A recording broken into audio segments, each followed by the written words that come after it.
या कठोर वाणी बोलते हैं तो दूसरे का मन भी उसी तरह दुखता है जैसे हमारा मन दुखता है। एक बार एक महापुरुष लेटे हुए थे, काफी वृद्ध हो चुके थे, तो उन्होंने अपने शिष्य को बुलाया कि मेरे मुंह में देखो दांत हैं। तो शिष्य आते हैं तो दांत देखते हैं, कहते हैं गुरुदेव जी आपके दांत तो काफी समय के नहीं हैं। सभी शिष्यों को बुलाया, बारी बारी आते हैं और कहते हैं कि देखो हमारे मुंह में दांत हैं।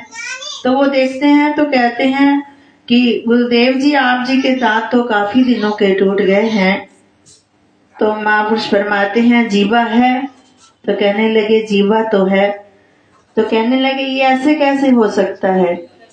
जीवा तो पहले आई, जब जन्म होता है तो जीवा तो साथ आती है, दांत बाद में आए और पहले चले गए, ऐसा क्यों हुआ? तो बच्चे कहते हैं गुरुदेव हमें तो इस बात की समझ नहीं कि ऐसा क्यों है। तो गुरुदेव फरमाते हैं बेटा जो कठोर होते हैं वो कठोरता ही इनमें रह जाती है, वो किसी के काम नहीं आते। जीभा मुलायम है, देखो बाद में भी जीभा पहले साथ आई और बाद में भी साथ रहती है। तो कहते हैं कि अपनी वाणी को मीठा बनाओ, सरल बनाओ, शुद्ध बनाओ, क्योंकि एक जिसके मन में शुद्धता होती है तो भगवान भी उनके नजदीक आ जाते हैं। अगर कटु वचन बोलते हैं, दूसरे के साथ ईर्ष्या करते हैं, द्वेष करते हैं, अनेकों प्रकार के अवगुण जीव धारण करता है, तो सोचे कि भगवान मेरे हृदय में आ जाए, तो भगवान नहीं आते। जब तक हृदय मंदिर साफ नहीं होता तो गुरुदेव का भी निवास नहीं होता। चाहे हम जितना तप व्रत रख लें, नियम कर लें, प्रभु की आराधना कर लें, तो प्रभु नहीं बसते। प्रभु उस कूड़े में कैसे आ जाएंगे अगर हृदय में शुद्धता होगी? क्योंकि प्रभु तो बड़े सुंदर आसन पर विराजमान होते हैं। हमारे घर में कोई अतिथि आ जाता है तो हम अपने घर को कितना संवारते हैं। कोई मेहमान आ रहा है, उसके अनुकूल कोई वस्तु ना पड़ी हो, साफ सुथरे घर को कर लेते हैं। तो कहते हैं कोई इधर उधर की वस्तु है तो वो भी हटा लो, वो जो रिश्तेदार आएंगे तो अतिथि आएगा वो क्या कहेगा कि कूड़ा है।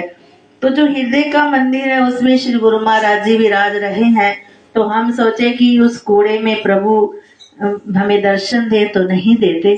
जब तक अपने हृदय को स्वच्छ व निर्मल नहीं करते तो प्रभु तो हृदय में है लेकिन उनके दर्शन दीदार नहीं होते।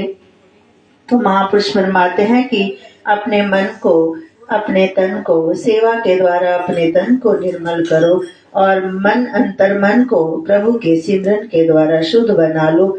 जब हृदय शुद्ध हो जाता है तो प्रभु का निवास हो जाता है। तो सदा श्री गुरु महाराज जी की कृपा है हम सब जीवों पर। श्री गुरु महाराज जी समय समय पर गुरु महाराज जी ने हमें दर्शन दिए, सबके घर गुरु महाराज जी ने कृतार्थ किए, घर घर को पवित्र किया। तो ये श्री गुरु महाराज जी की कृपा है जो हमें श्री गुरु महाराज जी की दया प्राप्त हो रही है। आज भी श्री गुरु महाराज जी विराजे हैं, तो सदा श्री गुरु महाराज जी की दया को प्राप्त करने के लिए जीव को अपना आप प्रभु चरणों में समर्पण करना होता है। ये दात ही ऐसी है, ये दात ही ऐसी है, जब तक मन नहीं झुकता तो ये दात नहीं मिलती। जैसे पैसे देने के बिना दुकान से सामान नहीं मिलता, चाहे लाख यत्न कर लो कौन देगा सामान, कोई नहीं देता। तो ये भक्ति की दात है, इसे लेने के लिए मन को झुकाना होता है। जब तक मन नहीं झुकता तो प्रभु की दात भी नहीं मिलती। तो सदा ही अपने मन को प्रभु चरणों में झुकाते रहें, प्रभु का सिमरन करते रहें और सदा प्रभु की आराधना करें।